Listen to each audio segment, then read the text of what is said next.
오늘 중보기도 세미나 5번째 시간입니다. 첫째 주는 우리가 중보기도 사역에 대해서 살펴봤고, 둘째 주는 중보기도와 기도 동력자에 대해서, 그리고 셋째 주는 교회적 중보기도에 대해서, 그리고 지난주는 중보기도와 영적 전쟁에 대해서 했습니다. 오늘은 중보기도자의 위치와 우리 주사랑교회의 중보기도 사역에 대해서 좀 살펴보고자 합니다. 우리 중보기도자는 첫 번째로 보면 결렬된 틈 사이로 들어가는 사람입니다. 30절에 보시면 나는 그들 가운데서 한 사람이라도 이 땅을 지키려고 성벽을 쌓고 무너진 성벽의 틈에 서서 내가 이 땅을 멸망시키지 못하게 막는 사람이 있는가 찾아보았으나 나는 찾지 못하였다 하고 말하고 있습니다. 여기서 무너진 성벽 틈에 서서 이런 말이 있습니다. 성벽 틈. 보통 이 적군이 쳐들어올 때에 이 성벽으로 막혀 있기 때문에 성벽을 쉽게 올라오지 못합니다. 그런데 만약에 성벽 틈이 있으면 그쪽으로 그 구멍으로 적군들이 쳐들어 올라오죠.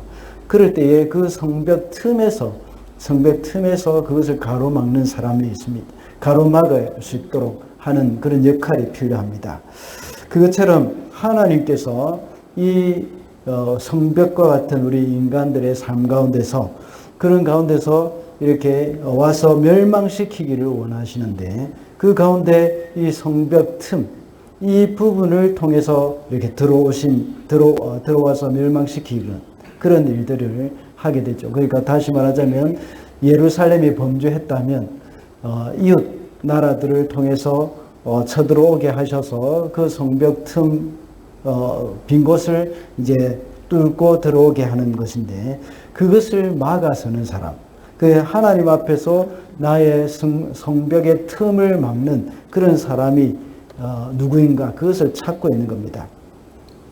오늘 우리가 읽은 본문 에스겔서 22장 25절부터 31절에서는 선지자들의 그 배역하는 그런 행동, 그리고 제사장들의 범죄, 또 방백들의 그 불의함, 또 선지자들의 거짓말, 이런 것까지도 다, 방백들까지도 다 불법을 행함을 그런 말씀하고 있는 것입니다. 그럴 때에 하나님은 사랑의 하나님이시지만 또한 공의의 하나님이시기도 합니다. 하나님께서는 이러한 사람들을 멸망시키기로 작정하셨습니다. 하나님은 이 땅의 백성들의 죄 때문에 그 땅을 보시고 심판하지 않을 수가 없습니다. 그러나 하나님은 심판하지 않을 길이 하나 있다고 말씀하고 있는데, 그것이 바로 성벽 틈에 서 있는 사람을 찾는다면 내가 멸망시키지 않겠다 하는 것입니다. 그게 바로 중보기도자입니다. 중보기도자는 그 죄악을 자기 것인 양 짊어지고 하나님 앞에 나아가서 하나님의 심판이 임하지 못하도록 결렬된 틈을, 그 틈 사이로 들어가는 그런 사람이라고 볼 수 있습니다. 시편 106편 23절을 보시면 모세의 본이 나옵니다. 모세는 제가 읽어보겠습니다. 그래서 주님께서는 그들을 멸망시키겠다고 선언하셨으나 주님께서 택하신 모세가 감히 주님 앞에 나아가 그 갈라진 틈에 서서 파멸의 분노를 거두어 드리게 하였습니다 하고 말씀하고 있습니다. 그 갈라진 틈에 섰다. 여기서는 아까 그 성벽 틈이라고 하지 않고 그 관계에서 갈라진 그 틈, 거기에 섰다는 겁니다. 우리 예수님을 생각해 볼 때에, 우리 복음 전도할 때 보통 전도 메시지가 여러 개 있는데 그 중에 브릿지 전도라고 있습니다. 다리 전도. 거기 보시면 이제 인간과 하나님 사이에 절벽이 있는데 거기에 이제 십자가로 연결해 놓고 있는 것이 있습니다. 예, 그게 바로 이 갈라진 틈에 서 있는 자, 그것이라고 볼 수 있죠. 예수님의 십자가로 말미암아서 하나님과 인간 사이의 그 갈라진 틈에 서 계시는 겁니다. 그래서 하나님과 사람을 연결시켜 주시는 거죠. 그와 같이 모세도 역시 중보자로서 사람과 하나님 사이의 그 갈라진 틈을 이 틈에 서 있었던 겁니다. 모세가 하나님이 이스라엘 백성들을 심판하시겠다고 말씀하셨음에도 불구하고 그 결렬된 사이로 들어갔다는 겁니다. 그 결렬된 사이로 들어가서 하나님께 중보하기를 시작했던 겁니다. 그 결렬된 관계를 회복하는 일이 바로 중보기도자가 해야 할 일이라는 겁니다. 우리 살아가는 관계, 우리 삶에 있어서도 어느 개인의 관계에서 결렬된 틈, 또 가정 안에서 결렬된 틈, 공동체 안에서, 그리고 또 어느 도시, 어느 시민, 또 대한민국, 뉴질랜드, 여기에 갈라진 틈, 결렬된 틈 가운데 서서 서로 화평케 해주는 것, 이것이 중보기도자의 역할입니다. 그것이 바로 우리가 해야 할 일이고, 중보기도자들이 해야 할 일이고, 그 다음에 이 화평케 되어지지 못하고 있는 그 가운데 서서 서로를 화해할 수 있도록, 그들을 서로가 용서되어질 수 있도록, 용서할 수 있도록 기도하는 것, 이것도 역시 중보자의 역할이라고 볼 수 있습니다. 우리 지금 우크라이나와 그 다음에 러시아가 전쟁하고 있는데, 그 전쟁 가운데 있는 것도 역시 전쟁 가운데서 하나님 앞에 기도하면서 서로 화평하게 해달라고 기도하는 것도 역시 그 중보기도자의 역할입니다. 그리고 또 두 나라 사이에 어느 나라가 하나님 앞에 잘못했는지 알 수는 없지만, 그러나 하나님께서 그 나라들을 용서해달라고 하는 것도 역시 중보기도자의 역할이라고 볼 수 있습니다. 그래서 하나님과 그 나라 사이에 결렬된 틈, 그것을 메꾸어 가는 것도 역시 중보기도자의 역할이고, 사람과 사람 사이, 나라와 나라 사이, 이웃과 이웃 사이에 결렬된 틈을 메꾸어 가는 것도 역시 중보기도자의 역할이라는 겁니다. 야고보서 2장 13절을 보시면 긍휼을 행하지 아니하는 자에게 긍휼 없는 심판이 있으리라. 긍휼은 심판을 이기고 자랑하느니라. 하나님의 나라에서는 이 긍휼은 심판을 이긴다고 말씀하고 있습니다. 하나님은 죄를 미워하시기 때문에 심판하실 수밖에 없지만, 그러나 하나님의 긍휼과 자비로 이 세상을 구하고 싶어 하십니다. 하나님께서 공의의 성품으로 손을 내어 미실 때에 자비의 마음을 일으켜 하나님께서 자비의 마음을 가질 수 있도록 해주는 역할이 바로 중보기도자의 역할입니다. 구약에는 하나님의 그 심판이 계속해서 이루어졌습니다. 계속 하나님의 심판이 계속 있었습니다. 그러나 예수께서 이 땅에 오시고 나서부터는 하나님의 긍휼하심이 계속해서 일어나고 있습니다. 그래서 예수님께서 이미 오셔서 그 중보자 역할들을 감당해 놓고 계셨고, 또 끊임없이 우리를 위해서 기도하고 계시는 그런 분이셨기 때문입니다. 또 창세기 18장을 보시면 아브라함의 중보기도의 역할이 있습니다. 이 처음에 아브라함이 하나님 앞에 소돔과 고모라를 위해서 기도할 때에 50명부터 시작했죠. 그죠? 그리고 45명, 30명, 그 다음에 20명, 10명, 여기까지 했습니다. 지난번에 제가 중보기도 세미나 한번 할 때에 말씀드린 기억이 있습니다. 벌써 3년 가까이 됐지만, 거기서 모세가 왜 5명, 1명까지 내려가지 않았을까, 아브라함이 1명까지 내려가지 않았을까 하는 그런 생각도 할 수도 있습니다. 그러나 이때의 아브라함과 하나님과의 그 관계에서 하나님 앞에 기도하는 그 아브라함은 하나님께 기도하는 가운데서 그는 1명, 2명 이것을 셈하면서 이야기할 필요가 없다는 것을 알게 된 것이죠. 그것과 상관없이 아브라함의 입장에서 볼 때는 소돔과 고모라의 그런 멸망과는 상관없이 하나님의 섭리와 하나님의 영광스러움, 이것은 그대로 변함없다는 것을 아브라함은 알게 되었고, 또 이것을 이야기하고 서로 하나님 앞에 기도하다 보니까 이 모든 것이 하나님의 뜻 안에 있다 하는 것을 알게 되는 그런 경우가 되었던 것입니다. 우리도 한번 그런 일들이 좀 여러분들도 알게 모르게 그런 일들을 경험했을 수도 있을 것입니다. 우리가 누구와 이야기할 때에 나는 이것을 놓고 이것을 놓고 이 사람과 단판을 짓겠다 하고 딱 갔는데 이 사람과 이야기하다 보니까 이게 아니구나.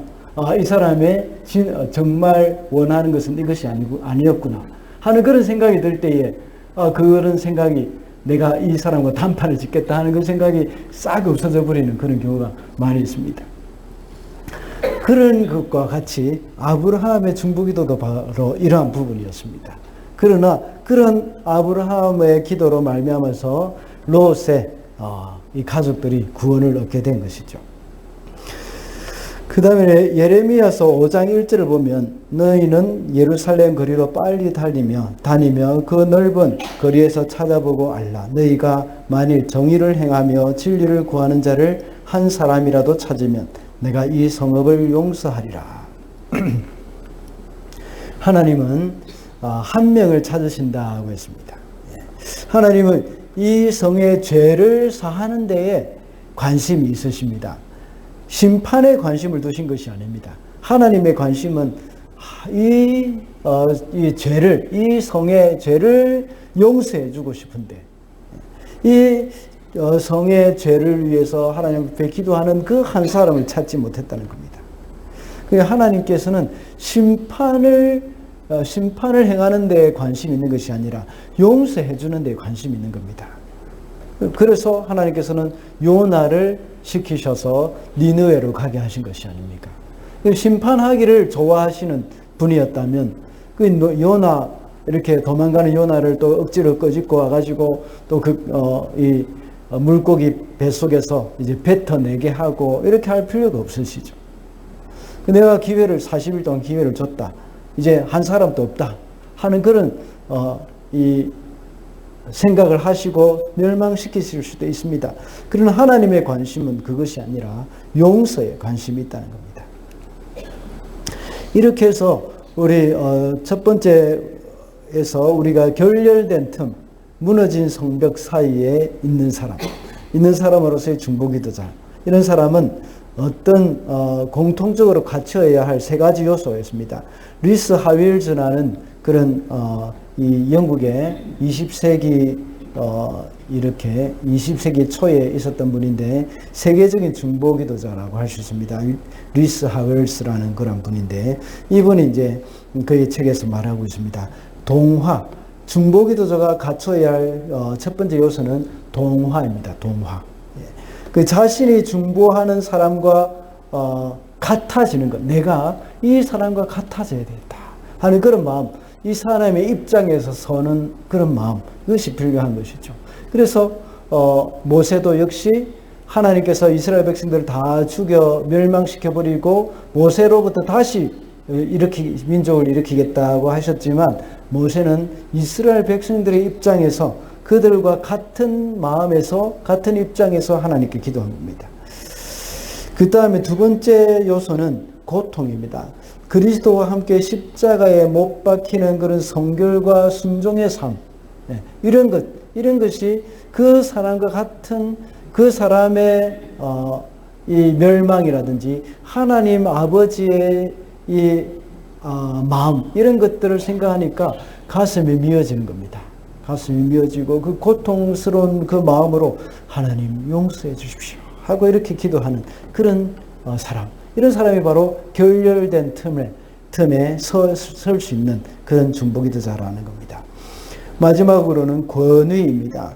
구한 것은 반드시 얻을 수 있다는 그 확신의 자리에 서는 그런 사람, 기도의 권위를 아는 사람, 능력을 아는 사람, 이런 사람이 바로 중보기도자로 이렇게 이 결렬된 틈에 설 수 있는 그런 위치라는 것을 우리가 생각해 볼 수가 있습니다. 두 번째로는 성벽 위에 있는 사람. 이사야서 62장 6절부터 9절까지인데 제가 6절만 읽어보도록 하겠습니다. 예루살렘아 내가 너의 성벽 위에 파수꾼들을 세웠다. 그들은 밤이나 낮이나 늘 잠잠하지 않을 것이다.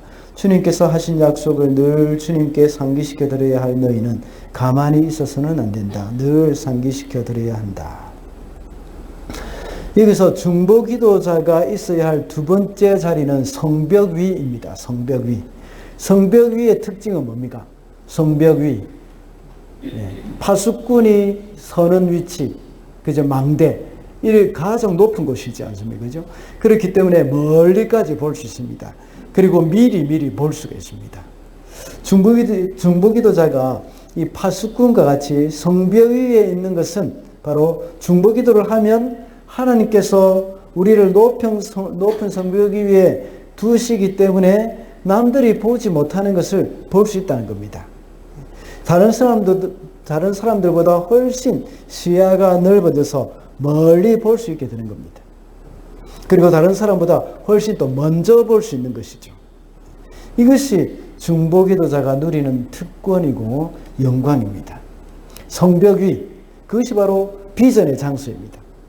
그리고 또 그 성벽 위에 서는 것, 이것이 바로 하나님의 뜻을 분별하는 장소입니다. 우리가 아까 첫 번째에서 말씀드렸던 것처럼 우리가 결렬된 곳으로 들어갈 때는 어떤 것입니까? 이미 나타난 문제들을 위해서 기도하게 되는 것이죠. 그 결렬된 틈, 하나님과 화평하지 못하는 그곳을 위해서 기도하는 겁니다. 그러나 성벽 위에 올라갈 때는 아직까지 되지 않은 일들, 아직까지 이루어지지 않은 일들을 위해서 기도하는 겁니다. 아직 볼 수 없는 일들을 위해서 기도하는 것이죠. 언젠가 제가 한번 말씀드린 적이 있습니다. 여러분들 소련의 붕괴, 이것도 역시 중보기도자의 기도가 있었던 겁니다. 한 번은 중보기도자들이 같이 구소련을 위해서 기도할 때에 하나님께서 그들의 마음속에 이런 이 소련의 지도를 꺼내 가지고 그 지도를 갈기갈기 찢어라 하는 그런 감동을 주셨답니다. 그래서 그 사람들이 같이 모여서 이 소련의 지도를 찢었는데 얼마 후에 이 페레스트로이카, 그죠? 고르바초프의 그런 선언으로 인해서 소련이 다 붕괴되고 다 이제 독립이 되어지는 그런 일들이 일어났다는 것이죠. 이뿐만 아니라 또 베를린 장벽, 동서독이 통일이 된 것도 역시 그 중보기도자들의 기도로 이루어진 그러한 일들이라는 겁니다. 이것이 바로 성벽 위에 있는 자, 성벽 위에서 하나님 앞에 기도할 때에 하나님께서는 그 중보기도자들의 기도를 통하여서 또 기도하는 그 사람들에게 멀리까지 보여주게 하고 앞으로 우리가 일어나지 않은 우리가 경험해 보지 못했던 그런 일들이 일어나게 되어지는 것을 보여주시는 것이죠. 그것을 아모스서 3장 7절에는 이렇게 말하고 있습니다. 주 여호와께서 자기의 비밀을 그 종 선지자들에게 보이지 아니하시고는 결코 행하심이 없으리라. 이렇게 하나님께서는 미리 기도하는 사람들에게 이 모든 것들을 보여주시면서 그 일들을 행하게 하시고 또 그것을 위해서 기도하게 만드시는 겁니다. 그리고 중보기도의 사이클을 한번 보도록 하십시다. 이게 성벽 위에 있는 사람의 역할을 하는 중보기도자로서의 누릴 수 있는 특권이라고 볼 수 있습니다. 먼저는 출발점입니다. 기도할 때에 출발점이 뭔가 하면 기도의 출발점이 바로 하나님이시죠. 우리가 내 생각으로 기도하는 것도 해당이 되겠지만 우리가 어떻게 기도해야 할 것을 하나님께서 우리에게 가르쳐 주실 때가 참 많습니다. 우리가 하나님께 계속 머물러 있을 때에 그 기도는 기도의 출발점이 되는 겁니다. 제가 몇 번 이야기한 적이 있는지 모르겠는데 저 같은 경우에는 새벽 기도할 때에 기도를 위한 기도를 할 때가 많습니다. 예. 때로는 내가 이 새벽 기도 시작할 때에 혼자 기도할 때에 하나님 나에게 간절한 기도의 문을 열어달라고 그렇게 혼자 기도할 때가 있고, 뭐 제가 같이 우리 새벽기도 설교 마치고 기도 마지막 대표기도 하고 나서 기도할 때에 그 대표기도 할 때에 우리에게 간절한 기도의 문을 열어달라고 이렇게 기도할 때가 종종 있습니다. 이럴 때에 하나님 앞에 기도할 때에 때로는 그 기도가 내가 하는 기도가 아니라 하는 그런 느낌이 들 때가 많지 않습니까? 때로는 내가 기도하려고 할 때에 조금밖에 기도할 것이 없습니다. 사실은 그렇죠. 조금만 기도하면 기도할 것이 없어서 빨리 마치고 가기도 하는데, 어떤 때는 기도가 기도를 낳게 만들 때가 많습니다. 기도하면 계속 거기에 대해서 하나님의 마음을 부어줄 때가 많고, 또 이렇게 기도를 해야 된다는 그런 생각들이 많이 일어날 때가 있죠. 그것이 바로 기도의 출발점입니다. 우리가 하나님 앞에 머물러 있을 때에 하나님께서 우리로 하여금 기도의 제목을 주시기도 하고, 내가 기도할 때에 우리에게 그 마음을 이렇게 부어주시기도 합니다. 이것이 바로 첫 번째 단계라고 볼 수 있습니다. 두 번째 단계는 필요를 보는 시점입니다. 무엇이 필요한지를 하나님께 듣고 나면 비전을 통해서 그것을 보게 합니다. 하나님께서 이제 내가 이와 같이 일을 하리라 하는 그 계획들을 우리에게 부어주실 수도 있고, 그렇죠? 예. 또는 아까 제가 말씀드렸던 것처럼 이런 기도의 제목들, 이런 것들을 나도 모르게 막 기도하면서 쏟아붓는 그러한 때도 있습니다. 이것이 바로 하나님께서 우리에게 보여주시는 겁니다. 때로는 기도할 때 이 어떤 일에 대해서 이것을 어떻게 하면 좋을까 하면서 하나님 앞에 기도할 때에 뭔가 번쩍이는 아이디어가 막 있을 때도 있습니다. 그러면 막 이렇게 때로는 옛날에는 수첩으로 이렇게 막 받아 적기도 했는데, 그냥 기억나는 걸 적어 놓게 되는데, 요즘은 뭐 휴대폰이 있어서 휴대폰에 이렇게 뭡니까 타이핑 쳐놓고 이렇게 할 수가 있습니다. 옛날에는 어두운 가운데 막 이렇게 갈겨놓고 이렇게 했지만 요즘은 그렇지 않죠. 이 좋은 도구가 이것도 역시 기도의 도구로 쓸 수가 있는 겁니다. 그 다음에 세 번째로는 믿음의 시점입니다. 아직까지 기도가 성취되는 것을 볼 수는 없지만 계속해서 기도하면서 하나님이 나의 기도를 들으셨다. 하나님이 내가 구하는 것을 응답하셨다. 그래서 나는 더 이상 나의 기도를 이루어 달라고 기도할 필요가 없게 되었다 하고 고백하는 그런 경우입니다. 이런 경우도 많이 있죠. 작정하고 금식 기도를 하거나 작정하고 새벽 기도를 할 때에 내가 새벽 기도를 일주일 작정했다고 생각되면 그 전에 이미 응답이 되는 경우도 있습니다. 응답이 될지 안 될지는 잘 모르지만 이상하게 일주일 동안 새벽 기도를 작정하고 나오는데 이상하게도 한 3일 후가 되면 그 기도에 대한 기도가 안 나올 때도 있습니다. 그런 것은 하나님께서 이미 기도의 응답이 이루어졌구나 하는 그런 것을 우리에게 보여주는 그런 은혜라고도 볼 수 있습니다. 그 다음에 응답된 시점이 있죠. 응답된 시점. 하나님이 나의 기도를 응답하신 것에 대해서 이제 강증하고 하나님께 영광 돌리는 것들, 이런 것들이라고 볼 수 있습니다. 마지막으로 영적 전쟁터입니다. 원수 마귀와 연약한 자들의 이 사이가 바로 중보기도자의 세 번째 위치입니다. 마태복음 12장 29절에 보면 사람이 먼저 힘센 사람을 묶어놓지 않고서 어떻게 그 사람의 집에 들어가서 세간을 털어갈 수 있겠느냐. 묶어놓은 후에야 그 집을 들어갈 수 있다 하고 말씀하셨습니다.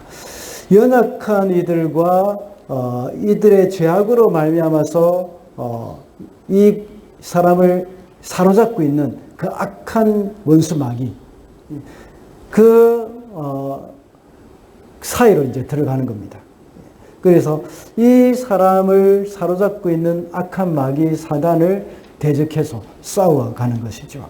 이것이 바로 중보기도자의 위치라고 볼 수 있습니다.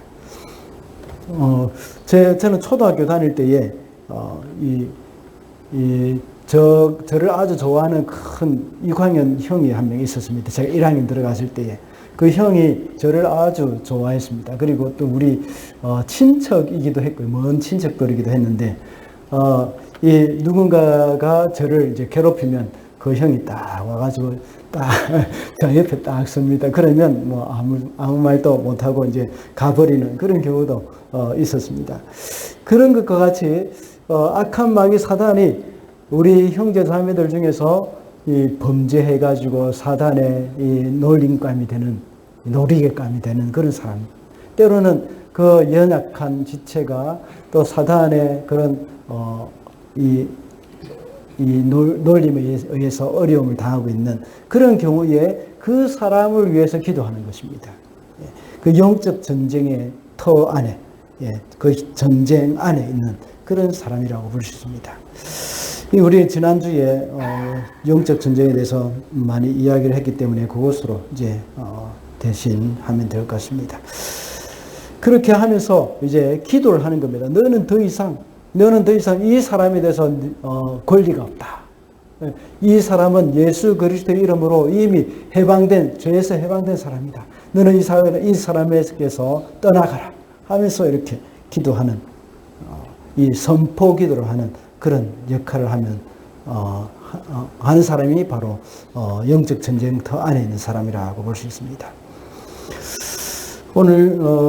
그래서 오늘은 우리 중보기도 자의 위치는 바로 처음에는 갈라진 틈 안에 서는 사람이고, 그 다음에 두 번째로는 성벽 위에 서는 사람, 그리고 영적 전쟁터 위에 서는 사람이라고 했습니다.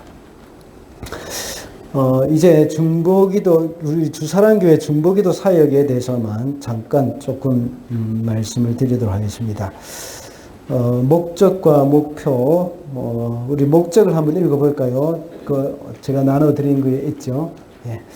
혹시 없으신 분이 있습니까? 예. 장로님, 예, 지금 제가 또 너무 적게 복사를 해왔네요. 네. 네. 목적을 보시면 교회가 기도로 하나님을 찾도록 인도하며 교회와 관련된 모든 사역을 위한 영적 힘이 되도록 기도로 돕기 위함이며, 하나님의 마음을 품은 자들이 개인, 교회, 나라, 세계를 위해 계속적으로 기도할 수 있도록 돕기 위함이다. 예. 그 다음에 두 번째 목적을 보시면 주사랑교회 성도들이 기도에 헌신하도록 한다. 주사랑교회 성도들이 기도를 배우도록 한다. 주사랑교회의 중보기도 사역을 효과적으로 하도록 돕는다. 중보기도 사역을 통해 다양한 기도의 필요를 효과적으로 기도하게 한다. 그 다음에 중보기도 사역팀을 보도록 하십시다. 중보기도 사역팀은 팀장이 있고 그 다음에 팀원이 있습니다. 좀 크게 이렇게 할 수 있는 경우에는 팀장이 있고 그 다음에 중보기도 총무가 있고 그 다음에 훈련팀장이 있고 이렇게 하면 좋겠는데, 그렇게 큰 규모가 아니기 때문에 팀장으로만 충분할 것 같다는 생각이 듭니다. 중보기도 사역자 중에 한 사람이 이 팀장을 맡아서 이 모든 중보기도 사역을 주관하고 이끌어갈 수 있도록 해야 합니다. 그래서 중보기도 단체 카톡방을 운영해 가지고 기도 제목을 전체 중보기도 팀에 공유할 수 있도록, 그 다음에 기도 응답이 되었는지 되지 않았는지를 그걸 확인하고 기도 제목을 다시 정리할 수 있도록 정기적으로 이런 역할을 해야 합니다. 아까 제가 말씀드렸던 처음에 우리가 서약을 읽었던 것처럼 이 중보기도 팀원들이 같이 기도를 하더라도 그 사람에게 절대 개인적으로 중보기도가 이루어졌는지, 그 기도 제목이 이루어졌는지, 응답되지 않았는지 이것을 물어보면 안 됩니다. 한 사람을 딱 정해가지고 중보기도 팀장이 이 사람에게 물어볼 수 있도록, 그래서 중보기도 제목을 정리할 수 있도록 이렇게 하는 것이 좋습니다. 그 다음에 중보기도 사역자는 어떻게 해야 하는가 하면, 기도하는 삶을 갈망하며 기도 사역으로 하나님께 자신을 드리기로 헌신되어야 한다. 중보기도의 우리 주사랑교회의 필수 과정인 새가족반을 이수한 후에 중보기도 교육을 받아야 한다. 또 개인이나 교회의 기도 제목, 기도 내용을 하나님께만 아릴 뿐 그 비밀을 철저히 지킬 수 있어야 한다. 그리고 정결하고 깨끗한 삶을 살아야 한다. 일주일에 새벽기도 2회 이상 참여해서 개인기도에 힘써야 한다. 그리고 수요기도에 참여해서 공동체 기도에 힘써야 한다. 그리고 지난번에 제가 권사님께만 잠깐 한번 이야기를 한 적이 있었는데, 주일 2부 예배 1시간 전에 우리 그러면 이제 1시쯤에 교회 오아시스로 와서 최소한 30분 이렇게 예배를 위해서 또 설교자를 위해서 기도하는 시간을 가지면 좋겠습니다. 그래서 항상 중보기도자들이 여기 와서 예배를 위해서 기도를 해주시면 좋겠습니다. 예배를 위한 기도 제목은 제가 뒷면에 또 좀 자세하게 기록해 놨습니다. 그리고 매월 한 번 이상, 지금 한 번 하고 있습니까? 두 분, 한 번 이상 함께 모여서 합심 기도하는 것. 예. 그리고 또 한 가지는 문제점이 있는 기도 요청에 대해서, 이런 기도 제목을 받을 때 어떻게 해야 되는가. 간혹 너무 사적이거나 또 악의적인 기도 요청이 있을 수도 있습니다. 그럴 때에 제가 구체적으로 예를 들지는 않겠습니다. 기도 카톡방에 올리기 전에 저한테 먼저 전달을 해주시고 제가 어떤 조치가 있으면 그 조치대로 하면 좋을 것 같습니다. 그리고 도덕적으로나 교리적으로 때로는 우리 주사랑교회가 지향하는 것이죠. 지향하는 그 원칙과 상충되는 그런 기도 제목을 받았을 때에 기도 약속을 기도하겠습니다 하고 이렇게 하지 마시고 하나님의 뜻이 이루어지도록 기도하겠습니다 하고 이렇게 약속만 하고 이제 이 기도 제목을 다시 정리를 할 필요가 있겠죠. 그리고 예배를 위한 중보기도 지침은 참고하시기 바랍니다.